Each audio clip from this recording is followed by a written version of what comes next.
অন্তর্বর্তী সরকারের একটি অংশ নানা অপকৌশলের আশ্রয় নিচ্ছে অভিযোগ তারেক রহমানের। বললেন, সরকারের ভুল সিদ্ধান্তে মাথাচাড়া দিতে পারে ফ্যাসিবাদ ও উগ্রবাদ। এক্সিট প্ল্যান নিয়ে ভাবার সময় এসেছে অন্তর্বর্তী সরকারের।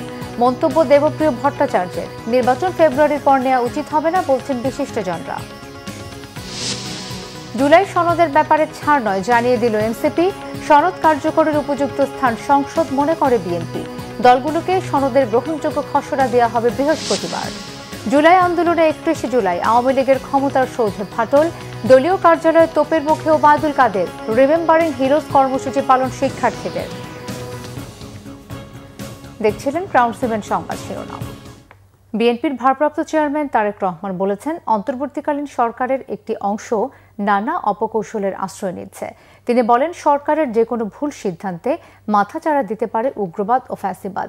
কারো ক্ষমতার জন্য জনগণ 1.5 দশক আন্দোলন করেনি বলেও জানান বিএনপির ভারপ্রাপ্ত চেয়ারম্যান। রিপোর্ট করছেন সিকান্দার রেমান।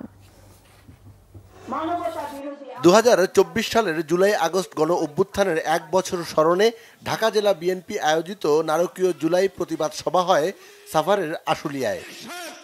এখানেই গণতান্ত্রিক আন্দোলনে থাকা শ্রমজীবী ও সাধারণ মানুষকে হত্যা করে পুলিশের ভ্যানে উঠিয়ে পুড়িয়ে ফেলা হয় লাশ।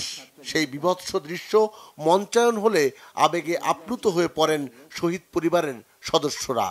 5 আগস্টে আমি চলে গেছি, আমার সন্তানটা কত কষ্ট করেছে, কিভাবে ওরা মেরেছে, আগুন দাউ দাউ করে জ্বলতেছে, আমার বুকের ভিতরটা আগুন শুধু জ্বলতে আছে। আমার 5 মাসের বাচ্চা, ছোট বাচ্চাটা বয়স এখন 5 মাস, সে তার বাবার মিছিলে ছবি দেখে আর বলে বাবা বাবা, সে বাবার আদর থেকে বঞ্চিত। যারা এরকম করছে আমাদের, আমি চাই আমার সামনে যেভাবে মারছে তারা, আমার সামনে যেভাবে মারছে তাদের এইভাবে শাস্তি দেওয়া। বিএনপি মহাসচিব মির্জা ফখরুল ইসলাম আলমগীর বললেন, এখন বিভেদের সময় নয়, এখন সময় ফ্যাসিবাদ বিরোধী জাতীয় ঐক্যের। আমাদের আহ্বান থাকবে যে ছোটখাটো বিষয়গুলো নিয়ে এমন অবস্থা তৈরি করবেন না যে অবস্থায় আবার সেই ফ্যাসিস্ট হাসিনা কোনো সুযোগ পায় দেশে ফিরে আসার। আমরা অনুরোধ করব সমস্ত রাজনৈতিক দলগুলোর কাছে যে আসুন আমরা অতি দ্রুত আমাদের যে সমস্যাগুলো আছে সেগুলোকে মিটিয়ে ফেলে আমরা গণতান্ত্রিক ব্যবস্থায় ফিরে যাই। বিএনপির ভারপ্রাপ্ত চেয়ারম্যান তারেক রহমান বলেন, জনগণের প্রতিনিধি হতে হলে জনসম্পৃক্ত থাকতে হবে। কোনো ষড়যন্ত্রই সফল হবে না বলে জানান তিনি। অন্তর্বর্তীকালীন সরকারের একটি অংশ নানা অপকৌশলের আশ্রয় নিচ্ছেন। দেশের সর্বস্তরের জনগণ কয়েকজন মানুষের হাতে রাষ্ট্রীয় ক্ষমতা তুলে দেওয়ার জন্য 1.5 দশক ধরে নিশ্চয়ই আন্দোলন অব্যাহত রাখেনি, কিংবা জুলাইয়ের গণ অভ্যুত্থানেও শহীদ হননি। জনগণ রাষ্ট্র এবং সরকারে নিজেদের অধিকার প্রতিষ্ঠা করার জন্যই স্বৈরাচার বা ফ্যাসিবাদকে হটিয়েছে, জীবন উৎসর্গ করেছে। সুতরাং সরকারে যখন যারাই থাকুক, কেউ সরকার পরিচালনা করতে চাইলে তাদেরকে অবশ্যই নাগরিকদের কথা শুনতে হবে। পরাজিত শক্তি যাতে কোনোভাবেই ফিরে আসতে না পারে সেদিকে সতর্ক থাকার কথাও বলেন তারেক রহমান। আমি অন্তর্বর্তীকালীন সরকারের প্রতি দৃষ্টি আকর্ষণ করে বলতে চাই, শত শহীদদের রক্তের বিনিময় পতিত, পলাতক, পরাজিত, বিতাড়িত ফ্যাসিবাদী অপশক্তি রাষ্ট্র রাজনীতিতে পুনর্বাসিত হওয়ার সুযোগ নিতে ওত পেতে রয়েছে। সরকারের যে কোনো ভুল সিদ্ধান্তে দেশে গণতন্ত্রের উত্তরণের যাত্রা পথকে সংকটে ফেলে দিতে পারে। দেশে ফ্যাসিবাদ, উগ্রবাদ, চরমপন্থা মাথাচাড়া দিয়ে উঠতে পারে। কাজেই এই ব্যাপারে আমাদের সকলকে, বিশেষ করে অন্তর্বর্তীকালীন সরকারকে অত্যন্ত সতর্ক থাকতে হবে, থাকা প্রয়োজন। এর আগে শহীদ পরিবারের সদস্যদের সম্মাননা জানানো হয় বিএনপির পক্ষ থেকে। আগামী দিনে আহত ও শহীদ পরিবারের পাশে থাকার কথা আবারও জানান বিএনপি নেতারা। Sikandar রেমান, Bangla vision, Dhaka. Exit plan বা বিদায়ের পদ্ধতি নিয়ে ভাবার সময় এসেছে অন্তর্বর্তী সরকারের। তাদের কাজগুলো পরবর্তী সরকার কতটা বৈধতা দেবে সেটাও ভাবতে হবে বলেছেন সেন্টার ফর পলিসি ডায়ালগ সিপিডির সম্মানীয় ফেলো ডক্টর দেবপ্রিয় ভট্টাচার্য। বিএনপির স্থায়ী কমিটির সদস্য ডক্টর আব্দুল মঈন খান বলেছেন, সংখ্যানুপাতিক পদ্ধতির নির্বাচন হলে পলাতক স্বৈরাচারকে সহায়তা করবে। মিরাজ হোসেন গাজীর রিপোর্ট। গণতন্ত্রের উত্তরণ, অন্তর্বর্তীকালীন সরকারের মেয়াদ ও সংখ্যানুপাতিক নির্বাচন ইস্যুতে গবেষণা প্রতিবেদন উপস্থাপন করে ডেমোক্রেসি ডায়াস বাংলাদেশ। রাজধানীর একটি হোটেলে আয়োজিত অনুষ্ঠানে সমাজের বিভিন্ন খাতের বিশেষজ্ঞরা বক্তব্য রাখেন। সংখ্যানুপাতিক নির্বাচন পদ্ধতি বাংলাদেশের জন্য উপযুক্ত নয় বলে মনে করেন আলোচকরা। বাংলাদেশের জন্য এই মুহূর্তে পিয়ার কোনো সমাধান নয়। যে নির্বাচন ব্যবস্থায় আমরা অভ্যস্ত সেভাবেই নির্বাচনটা করতে হবে, অন্যথায় এখানে একটা ঝুলন্ত পার্লামেন্ট হবে এবং কোয়ালিশন গভর্নমেন্ট করতে হবে এবং বারবার সরকার পরিবর্তন হবে। সেই সুযোগে ভারতীয় আধিপত্যবাদ আমাদের যেইটুকু সার্বভৌমত্ব আছে সেইটাও কেড়ে নিয়ে যাবে। সংখ্যানুপাতিক নির্বাচন এই ব্যাপারে আসলে কথা বলার বা কোনো রিসার্চের প্রশ্নই উঠে না, অন্ততপক্ষে অন্তর্বর্তীকালীন সরকারের। এই কারণে উঠে না কারণ এটার আন্ডারলাইং একটা মোটিভ আছে এবং সেই মোটিভটা হলো এই সরকারের মেয়াদকে বাড়ানো। পিয়ার সিস্টেম একটা নৈর্ব্যক্তিক একটি ভোটিং প্রক্রিয়া। রাজনৈতিক দলকে ভোট দেবে, এটা সত্য, দলকে দেবে, কিন্তু পাশাপাশি তারা কিন্তু জানতে চায় যে আমার নির্বাচনী এলাকায় কাকে আমি দায়ী করব। বাংলাদেশের মানুষ কিন্তু আজকে আমাকে ভোট দেবে, কাল কিন্তু আমাকে দায়ী করবে। আমি যদি তার সঠিক যে এক্সপেকটেশন, তার যে প্রত্যাশা, সেটা যদি আমি পূরণ না করি তখন আমাকে দায়ী করবে ব্যক্তি হিসেবে। এবং এইটা কিন্তু আমরা এভাবেই আমরা রাজনীতি করে এসেছি। অন্তর্বর্তীকালীন সরকারের প্রতি মানুষের যে আকাঙ্ক্ষা ছিল তা ধীরে ধীরে হতাশায় রূপ নিচ্ছে বলে মনে করেন বক্তারা। তারা বলেন, সরকারের উচিত নির্বাচন ও তাদের কার্যক্রম নিয়ে পরিষ্কার বক্তব্য দেয়া। যে কোনো অন্তর্বর্তীকালীন সরকার, যে কোনো তত্ত্বাবধায়ক সরকার সর্বদা তার নিষ্ক্রমণ পদ্ধতি সম্বন্ধে চিন্তা করা উচিত। এই সরকারকেও সেটা করার সময় এসে গেছে। এক্সিট পলিসি চিন্তা করার সময় এসেছে এবং একই রকমভাবে ওনার এই মুহূর্তে উনি আর যেটুকু সময় আছে এর ভিতর দিয়ে কি অর্জন করে বের হয়ে যেতে চান সেইটা ওনাদের এখন বলার সময় এসেছে। আগে সরকার ওয়াজ নট ইলেক্টেড, সবচেয়ে ক্ষতি করে গেছে আমাদের ইলেকশন সিস্টেমটাকে ধ্বংস করে দিয়েছে। আজকে যে আপনারা ইকোনমিতে মাফিয়া গ্রুপ উত্থান দেখতেছেন, ওটা তো হচ্ছে ওই যে সৌরতন্ত্রের একটা বাই প্রোডাক্ট, ফ্যাসিস্ট সিস্টেমের বাই প্রোডাক্ট। ইলেকটেড গভর্নমেন্ট যদি হয়, ডেমোক্রেটিক, এগুলো দরকার হবে না, কোনো গ্রুপকে তোয়াজ করা দরকার হবে না। কেউ কেউ বলেন যে আইন শৃঙ্খলার এই অবস্থায় কিভাবে নির্বাচন হবে, আরো সময় চাই। আমার কাছে মনে হয় দিনে দিনে যেভাবে ডেটারিয়েট করছে সিচুয়েশন, আপনি সামনে অবস্থা আরো খারাপ হবে। যে সরকার 11 মাসে বা 12 মাসে পারে নাই, সেই সরকার আগামী আরো ওনার যে সর্বোচ্চ সীমা যে জুন মাসে মধ্যে হয়ে যাবে, আমি সেটা কোনোভাবেই মনে করি না। বরং আমরা ফেব্রুয়ারি না, আমরা আবার ডিসেম্বরে নির্বাচনের জন্য দাবি জানাবো কিনা সেটা ভাবা উচিত। গণ অভ্যুত্থান পরবর্তী সরকার জনগণের চাওয়া পূরণে ব্যর্থ হলে তা গণতন্ত্রের জন্য হুমকি বলেও মনে করেন আলোচকরা। মিরাজ হোসেন গাজী, বাংলা ভিশন, ঢাকা। নিজেদের স্বার্থে, নিজেদের অর্থনীতির স্বার্থে এলডিসি থেকে উত্তরণে কাজ করে যেতে সংশ্লিষ্টদের নির্দেশ দিয়েছেন প্রধান উপদেষ্টা ডক্টর মোহাম্মদ ইউনূস। তিনি বলেন, যেসব নীতিমালা আইন কোনো কাজে আসছে না সেগুলো পরিবর্তন করে সামনের দিকে এগিয়ে যেতে পথ বের করতে হবে।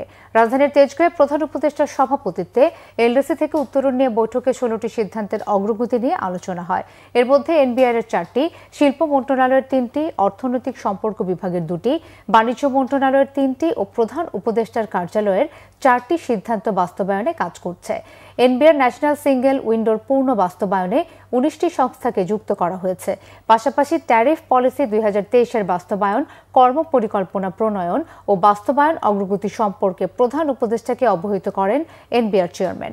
সভায় প্রধান উপদেষ্টা বলেন, দেশের চামড়া শিল্পকে সঠিক মূল্যায়ন করা হয়নি। এই শিল্পের সংকট সমাধানে প্রয়োজনীয় ব্যবস্থা নিতে নির্দেশও দেন তিনি। 5ই আগস্টের মধ্যে যদি সরকার জুলাই ঘোষণাপত্র না দেয় তবে ফ্যাসিবাদ বিরোধী সব পক্ষকে সাথে নিয়ে এনসিপি জুলাই ঘোষণাপত্র দেবে, জানিয়েছেন দলের সদস্য সচিব আখতার হোসেন। জুলাই সনদকে আইনি ভিত্তি দেওয়ার দাবিও জানিয়েছে জামাত সহ কয়েকটি দল। আর বিএনপি মনে করে সনদ বাস্তবায়নের উপযুক্ত জায়গা হচ্ছে সংসদ। জাতীয় ঐক্যমত্য কমিশনের সহ সভাপতি ডক্টর আলী রিয়াদ জানিয়েছেন 31 জুলাইয়ের মধ্যে গ্রহণযোগ্য একটি সনদ তৈরি করতে চায় কমিশন। ওবায়দুল্লাহ মামুনের রিপোর্ট। বুধবার বিকেলে ফরেন সার্ভিস একাডেমিতে দ্বিতীয় পর্যায়ের 22তম দিনের আলোচনায় সংসদে নারী প্রতিনিধিত্ব, সরকারি কর্ম কমিশন, দুদক, মহা হিসাব নিরীক্ষক নিয়োগ ছাড়াও রাষ্ট্রপতির ক্ষমতা ও নির্বাচন প্রক্রিয়া সহ অমীমাংসিত 7টি বিষয়ে শেষ মুহূর্তে সংলাপ করে কমিশন। সংসদে সরাসরি নারী প্রতিনিধি নির্বাচনে একমত হলেও আসন সংখ্যা বৃদ্ধি ও নির্বাচন প্রক্রিয়া নিয়ে ভিন্ন মত আছে দলগুলোর মধ্যে এবং সেখানে একটা ভারসাম্যমূলক জায়গা তৈরি হয়ে যায়। সবার বিরতিতে এনসিপির পক্ষ থেকে জুলাই ঘোষণাপত্র প্রকাশের আলটিমেটাম দেন আখতার হোসেন। জানান এ বিষয়ে এক বিন্দু ছাড় দেবে না তারা। সরকার যদি জুলাই মাসের মধ্যে জুলাই ঘোষণাপত্র জারি না করেন তাহলে আমরা এনসিপির পক্ষ থেকে সকল শরিকদেরকে সাথে নিয়ে, ফ্যাসিবাদ বিরোধী সকল পক্ষকে সাথে নিয়ে আমরা জুলাই ঘোষণাপত্র জারি করব। জুলাই ঘোষণাপত্র জুলাই মাসের মধ্যে সরকারকে প্রদান করতে হবে, এটা আমাদের জোর দাবি। সনদ বাস্তবায়নে শুধু অঙ্গীকার নয়, আইনি ভিত্তি দেওয়ার জোর দাবি জানায় জামায়াত, এবি পার্টি সহ বেশ কয়েকটি রাজনৈতিক দল। এদিকে জুলাই সনদের আইনি ভিত্তি দেওয়ার উপায় আছে বলে মন্তব্য করেন আইনজীবী শিশির মোহাম্মদ মনির।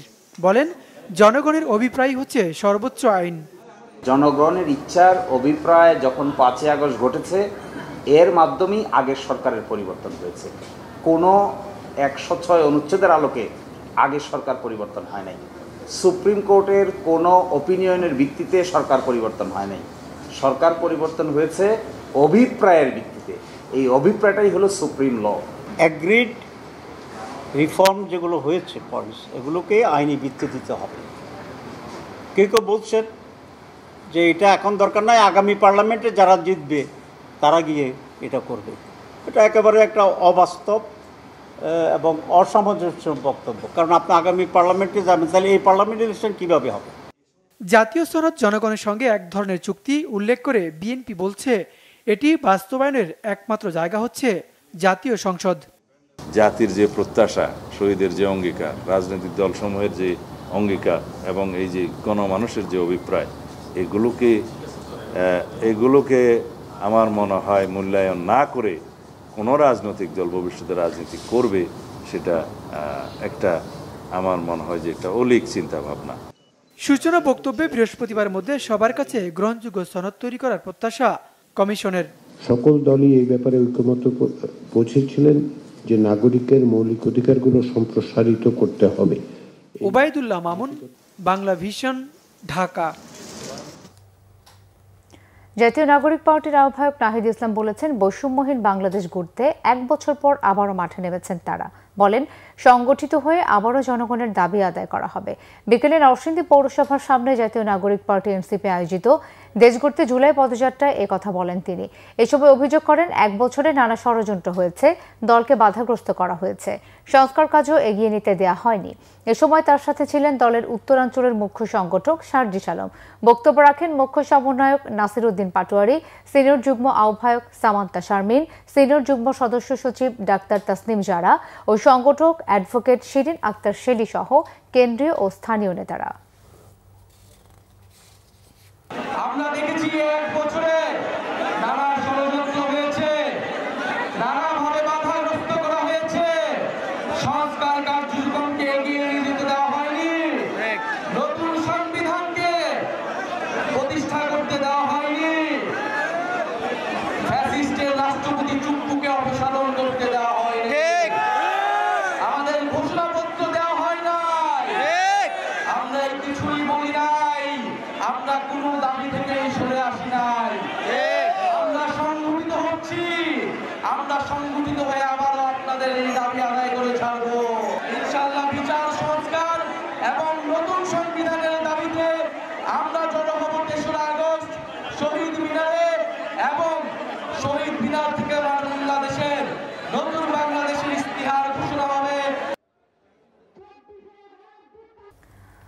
31 জুলাই 2024 সারা দেশে ছাত্র জনতার আন্দোলন তখন তুঙ্গে। শুধু আন্দোলনের আগুনে নয়, ঘরের আগুনেও পুড়তে শুরু করে জাতির ঘাড়ে জগদ্দল পাথর হয়ে বসে থাকা আওয়ামী লীগ। এই দিনে বঙ্গবন্ধু এভিনিউতে সাবেক ছাত্রলীগ নেতাদের তোপের মুখে সভা ছেড়ে চলে যান দলটির সাধারণ সম্পাদক ওবায়দুল কাদের। সারা দেশে পুলিশ ও আওয়ামী সন্ত্রাসীদের গুলিতে নিহতদের স্মরণে রিমেম্বারিং আওয়ার হিরোজ কর্মসূচি পালন করেন আন্দোলনকারীরা। ডিবি হারুনের তথাকথিত ভাতের হোটেল থেকে সমন্বয়কদের ছাড়াতে গিয়ে পুলিশের হাতে নাজেহাল হন ঢাকা বিশ্ববিদ্যালয়ের শিক্ষকরা। ঘটনাবহুল সেই দিনের আদ্যপান্ত জানাচ্ছেন মহিবুল্লাহ মহিব।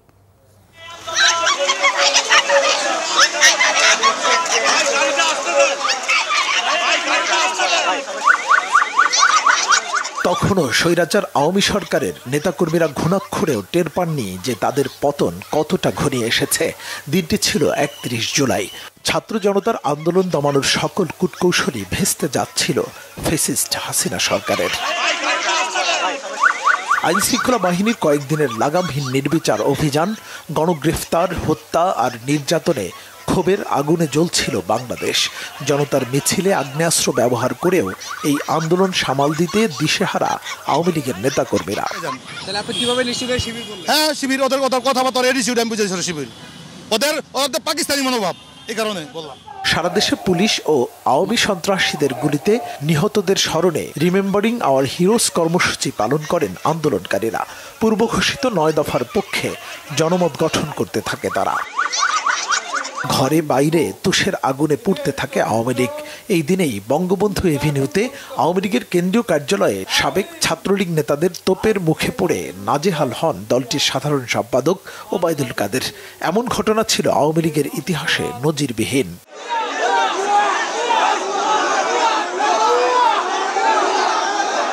একই দিনে ঢাকা বিশ্ববিদ্যালয়ের শিক্ষকরা আটক সমন্বয়কদের ছাড়াতে ডিবি অফিসে গেলে পুলিশ তাদের হেনস্থা করে। আটক সমন্বয়কদের পরিবারের সাথেও দেখা করতে দেয়নি আওয়ামী পুলিশ বাহিনী।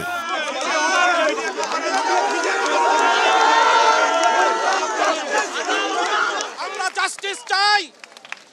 আর কোন ছাত্রছাত্রীদের বুকে গুলি করা হবে না, আর কোন ছাত্রছাত্রীকে নির্যাতন করা হবে না। আটক শিক্ষার্থীদের মুক্তি ও মামলা প্রত্যাহারের দাবিতে বেসরকারি বিশ্ববিদ্যালয়ে ইউল্যাবের শিক্ষকদের সংহতি সমাবেশ থেকে সরকারকে ক্ষমা চেয়ে পদত্যাগের আহ্বান জানান অধ্যাপক ডক্টর সলিমুল্লাহ খান। এই হত্যাকাণ্ড রাষ্ট্রীয় মদতে হয়েছে, রাষ্ট্রীয় বাহিনীর দ্বারা হয়েছে এবং রাষ্ট্রীয় বাহিনীর সহযোগীদের দ্বারা হয়েছে। সংকটের উৎপত্তি কোথায় সেটাকে না গিয়ে সরকার এখন বলছে এই দল সেই দলকে নিষিদ্ধ করব। সেটা কিন্তু মূল সমস্যার কোনো হাতই লাগবে না, শুধু সমস্যাকে আরো বাড়াবে, আরো ক্যান্সারের সৃষ্টিপাত করবে। এই জন্য এখন যেটা দরকার, পুরনো কথা ধার করেই বলি, রাজনৈতিক সমাধান। রাজনৈতিক সমাধানের প্রথম পদক্ষেপ হচ্ছে বর্তমান সরকারকে নিঃশর্তভাবে ক্ষমা প্রার্থনা করে পদত্যাগ করতে হবে। 13 দিন বন্ধ থাকার পর এই দিন বিকেল 3টায় খুলে দেওয়া হয় ফেসবুক, হোয়াটসঅ্যাপ সহ সকল সোশ্যাল মিডিয়া। বাংলাদেশে ফেসবুক। মুহিবুল্লাহ মুহিব, বাংলা ভিশন, ঢাকা। বিচার বিভাগে রাজনৈতিক সরকারের খানিকটা প্রভাব অস্বাভাবিক কিছু নয় বলে মন্তব্য করেছেন আইন উপদেষ্টা আসিফ নজরুল। বিকেলে রাজধানীর বিচার প্রশাসন প্রশিক্ষণ ইনস্টিটিউটে সরকারি অ্যাটর্নি সার্ভিস অধ্যাদেশ 2025-এর খসড়ার উপর মতবিনিময় সভায় তিনি এই মন্তব্য করেন। উপদেষ্টা বলেন, নির্দলীয় সরকার আইন করলেও পরে রাজনৈতিক সরকার তা বাতিল করে, তাই আইন চূড়ান্তের পূর্বে রাজনৈতিক দলগুলোর সাথে আলোচনা করা হবে। শিল্প উপদেষ্টা আদিলুর রহমান খান বলেন, বিচার ব্যবস্থা যেন ভেঙে না পড়ে এই কারণে এই অধ্যাদেশ করা হচ্ছে। এবারের এই রাষ্ট্র মেরামতের সুযোগ যদি হাতছাড়া হয়, আগামী কয়েক দশকে এই সুযোগ আর আসবে না বলেও মন্তব্য করেন তিনি। বেআইনি রায় প্রদান সহ জাল জালিয়াতির অভিযোগে রাজধানীর শাহবাগ থানায় দায়ের করা মামলায় সাবেক প্রধান বিচারপতি ABM খায়রুল হকের 7 দিনের রিমান্ড মঞ্জুর করেছেন আদালত। ঢাকার চিফ মেট্রোপলিটন ম্যাজিস্ট্রেট আদালত এই আদেশ দেন। এর আগে এই মামলায় খায়রুল হকের 10 দিনের রিমান্ডের আবেদন করে পুলিশ। শুনানিতে তার পক্ষে কোনো আইনজীবী ছিলেন না। গত 24 জুলাই রাজধানীর ধানমন্ডির বাসা থেকে খায়রুল হককে গ্রেফতার করে পুলিশ। পরে তাকে জুলাই আন্দোলনের সময় ঢাকার যাত্রাবাড়িতে যুবদল কর্মী আব্দুল কাইয়ুম আহাদ হত্যা মামলায় গ্রেফতার দেখানো হয়। তত্ত্বাবধায়ক সরকার ব্যবস্থা বাতিল করে বেআইনি রায় প্রদান ও জাল রায় তৈরির অভিযোগে নারায়ণগঞ্জের একটি মামলায়ও খায়রুল হককে গ্রেফতার দেখানো হয়েছে।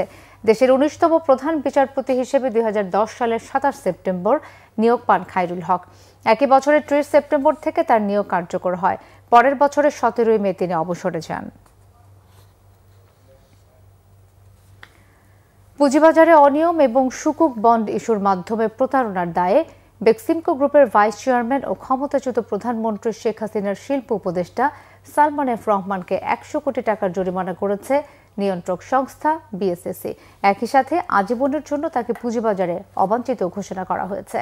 নিয়ন্ত্রক সংস্থা বিএসএসির কমিশন সভায় আইএফআইসি ব্যাংকের সাবেক চেয়ারম্যান সালমান এফ রহমানকে ১০০ কোটি এবং তার ছেলে ভাইস চেয়ারম্যান শায়ান ফজলুর রহমানকে ৫০ কোটি টাকা জরিমানা করা হয়। অনুসন্ধান ও তদন্ত কমিটির রিপোর্টের ভিত্তিতে বিএসএসির সাবেক চেয়ারম্যান শিবলি রুবায়তুল ইসলামকেও পুঁজিবাজারে আজীবনের জন্য অবাঞ্ছিত ঘোষণা করা হয়েছে। বিজ্ঞপ্তিতে বিএসএসি জানায় ২০২১ সালে অনুমোদিত ৫০০ কোটি টাকার সুকুকের মধ্যে বেক্সিমকো গ্রুপ শর্ত লঙ্ঘন করে ৩২৫ কোটি টাকা সংগ্রহ করে। এতে প্রাতিষ্ঠানিক বিনিয়োগকারীদের স্বার্থ ক্ষুণ্ণ হয়। অনিয়মের অভিযোগে বেক্সিমকোর পরিচালক নাসিমা রহমান, ডক্টর শামসুন আহমেদ এবং এএম আহসানুল্লাহকেও ৫ বছরের জন্য পুঁজিবাজারে অবাঞ্ছিত ঘোষণা করে বিএসএসি। বিশ্ব ইজতেমা সুষ্ঠুভাবে সম্পন্ন করতে তাবলিগ জামাতের মাওলানা জুবায়ের ও মাওলানা সাদপন্থীদের সাথে ধর্ম ও স্বরাষ্ট্র উপদেষ্টার বৈঠক হয়েছে।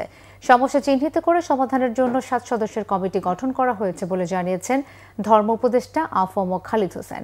সচিবালয়ে সাংবাদিকদের তিনি এই তথ্য জানান। সাথে আজকে আমরা একটা বৈঠক করেছি। দুই গ্রুপের শীর্ষস্থানীয় মুরব্বীরা উপস্থিত ছিলেন এবং ধর্ম মন্ত্রণালয় থেকে আমি, স্বরাষ্ট্র মন্ত্রণালয় থেকে মাননীয় স্বরাষ্ট্র উপদেষ্টা। কিছু সমস্যা তো দুই গ্রুপের ভিতরে আছে, এগুলোকে সহনীয় পর্যায়ে আনার জন্য আমরা কথা বলেছি। অত্যন্ত সৌহার্দ্যপূর্ণ পরিবেশে আজকের এই বৈঠক হয়েছে।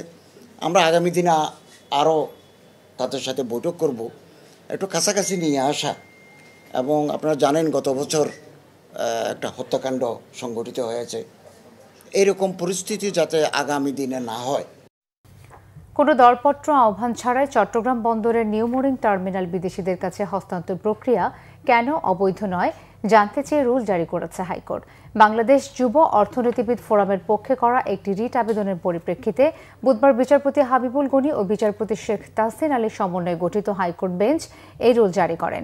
রিটকারীর আইনজীবীরা জানান, পিপিপি আইন লঙ্ঘন করে চট্টগ্রাম বন্দর কর্তৃপক্ষ এনসিটি পরিচালনায় চুক্তির যে প্রক্রিয়া যেতে চলেছে তা আইন বহির্ভূত। আওয়ামী ফ্যাসিস্ট শাসনামলে এ ধরনের সিদ্ধান্ত নেওয়া হয়েছিল। অন্তর্বর্তী সরকারের উচিত ছিল এ ধরনের সিদ্ধান্ত বাতিল করা, কিন্তু তা না করে রাজনৈতিক দল ও নাগরিকদের উদ্বেগ উপেক্ষা করে এই সরকারও একই পদ্ধতি এই বন্দর লিজ দিতে চাইছে, যা জাতীয় স্বার্থের পরিপন্থী। ডাবল বোরিং পোর্ট নিয়ে আমরা একটা রিট পিটিশন দাখিল করেছিলাম এই কারণে যে বাংলাদেশের যারা আছে তারা এই পোর্টটা হ্যান্ডেল করার মতো যথেষ্ট ক্ষমতা রাখে এবং তারা পারে। নিউ মোরিং কন্টেনার টার্মিনাল যেটা বিদেশিদের হাতে দেওয়ার জন্য যে প্রসেস হয়েছে, যেটা ভায়োলেট করা হয়েছে PPPA public private partnership act 2015 violate করে, এবং সেই অ্যাক্টের আন্ডারে যে পলিসি আছে সেটাও ভায়োলেট করে যে বিদেশিদেরকে দেওয়ার জন্য যে প্রসেস শুরু হয়েছে সেই প্রসেসটা কেন অবৈধ ঘোষণা করা হবে না সেটা আমি রুল হয়েছে। এবং আরও রুল হয়েছে যে ইন্টারন্যাশনাল বিডিংয়ের মাধ্যমে, কম্পিটিশনের মাধ্যমে দরপত্র আহ্বান করে যেন পরবর্তী যে কন্ট্রাক্ট হবে তাকে প্রদান করা কেন হবে না সেই মর্মে রুল হয়েছে। শেষ করব ক্রাউন সিমেন্ট শিরোনামগুলো আর একবার জানিয়ে। অন্তর্বর্তী সরকারের একটি অংশ নানা অপকৌশলের আশ্রয় নিচ্ছে অভিযোগ তারেক রহমানের। বললেন, সরকারের ভুল সিদ্ধান্তে মাথাচাড়া দিতে পারে ফ্যাসিবাদ ও উগ্রবাদ। এক্সিট প্ল্যান নিয়ে ভাবার সময় এসেছে অন্তর্বর্তী সরকারের। মন্তব্য দেবপ্রিয় ভট্টাচার্যের। নির্বাচন ফেব্রুয়ারির পর নেওয়া উচিত হবে না বলছেন বিশিষ্টজনরা। জুলাই সনদের ব্যাপারে ছাড় নয় জানিয়ে দিল এনসিপি। সনদ কার্যকরের উপযুক্ত স্থান সংসদ মনে করে বিএনপি। দলগুলোকে সনদের গ্রহণযোগ্য খসড়া দেওয়া হবে বৃহস্পতিবার। জুলাই আন্দোলনে 31 জুলাই আওয়ামী লীগের ক্ষমতার সৌধে ফাটল। দলীয় কার্যালয় তোপের মুখে ওবায়দুল কাদের। রিমেম্বারিং হিরোজ কর্মসূচি পালন শিক্ষার্থীদের। এই ছিল এখনকার মতো। পরের সংবাদ সকাল 7:30টায় দেখার আমন্ত্রণ রইল। এছাড়া বাংলা ভিশন সংবাদ ও সংবাদ সংশ্লিষ্ট অনুষ্ঠান দেখতে ভিজিট করুন www.bbnews24.com ও facebook.com/banglavisionnews এবং সাবস্ক্রাইব করুন youtube.com/banglavisionnews। ধন্যবাদ।